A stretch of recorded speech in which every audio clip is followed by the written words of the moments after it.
Okay, let's tackle a question that I know every single dedicated athlete thinks about eventually.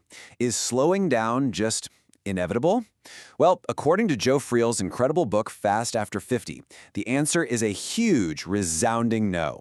Today, we're going to dig into his blueprint for how you can keep racing strong literally for the rest of your life.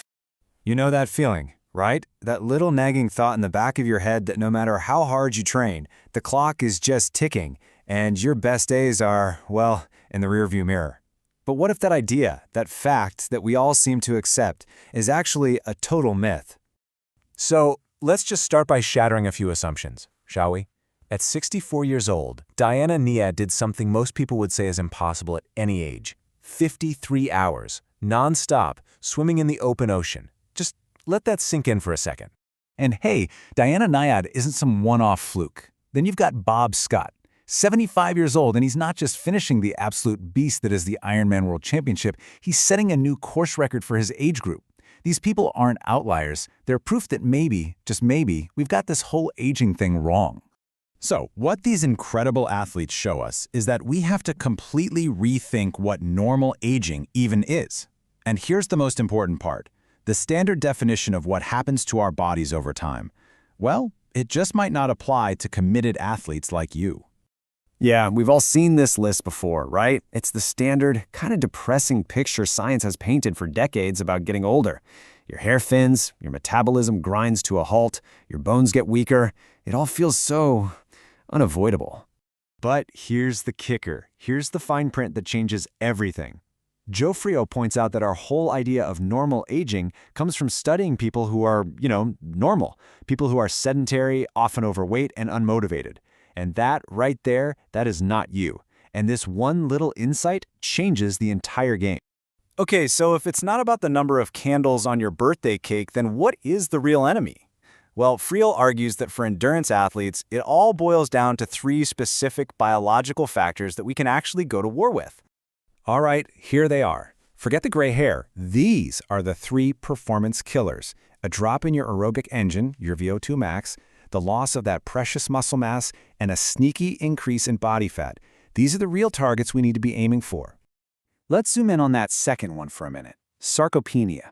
It's just the fancy term for age-related muscle loss. It can start kicking in around age 40 and really picks up steam after 70. But you see that last part? That really important qualifier? In sedentary people. And well, this just perfectly illustrates that whole use it or lose it principle. A study in Canada looked at the shin muscles of older runners versus older sedentary folks, and the numbers here are just staggering. The runners' muscles were basically as young as a 20-somethings. Meanwhile, the sedentary group had lost over a third of their motor units.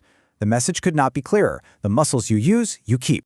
So how do we fight back against these three performance killers? Well, the answer Friel gives is a little counterintuitive. And honestly, it flies in the face of what so many of us were taught for decades about endurance training. You know the old way, right? All about long, slow distance, just grinding out the hours in that so-called fat-burning zone. But the new way Friel talks about, it's all about high-intensity intervals. And why the big change? Well, because those intense efforts, they trigger muscle-building hormones and, this is huge, they fire up your metabolism for hours after you're done with your workout. Now, if you're hearing this and you're a little skeptical, you're not alone. I mean, the idea of doing less to get more sounds a little too good to be true, doesn't it? So let's look at what the science says. A classic study at Laval University put these two methods head-to-head. Okay, so first, take a look at the calories burned during the actual workouts. And as you can see, it's not even close. The low-intensity group burned more than double the calories of the high-intensity group. So based on this alone, you'd put all your money on the old-school method, right? But here comes the plot twist. And it is a good one. Even though they burned way fewer calories during their workouts, it was the high-intensity group that lost significantly more body fat. And the reason? Their metabolism was fired up, burning fat around the clock, long after the workout was over. So the big takeaway here is this. High-intensity training isn't just about what you do for that hour.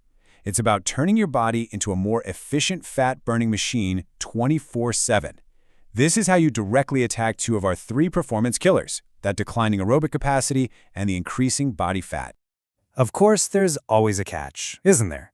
You can't just go hard all the time without paying for it. To train with real intensity, especially as you get older, you have to become an absolute master of recovery. And Friel boils it down to two things that are just totally non-negotiable. First up is sleep. It is your #1 most critical tool for recovery. And I love his rule of thumb here.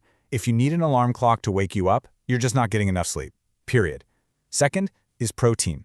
It's the building block for repairing muscle. And get this, our need for it actually goes up as we get older. And you want to know how big a deal protein is? Check out this number from a study at Tufts University. Older folks who combined strength training with enough protein more than doubled their muscle gains compared to the group that didn't. That's not a small improvement. That is a complete game changer for fighting off sarcopenia. So when you put it all together, the high-intensity training, the really smart recovery, you can fundamentally change what it even means to be an aging athlete. And that brings us to this final, really powerful idea from the book. It's time to redefine your age.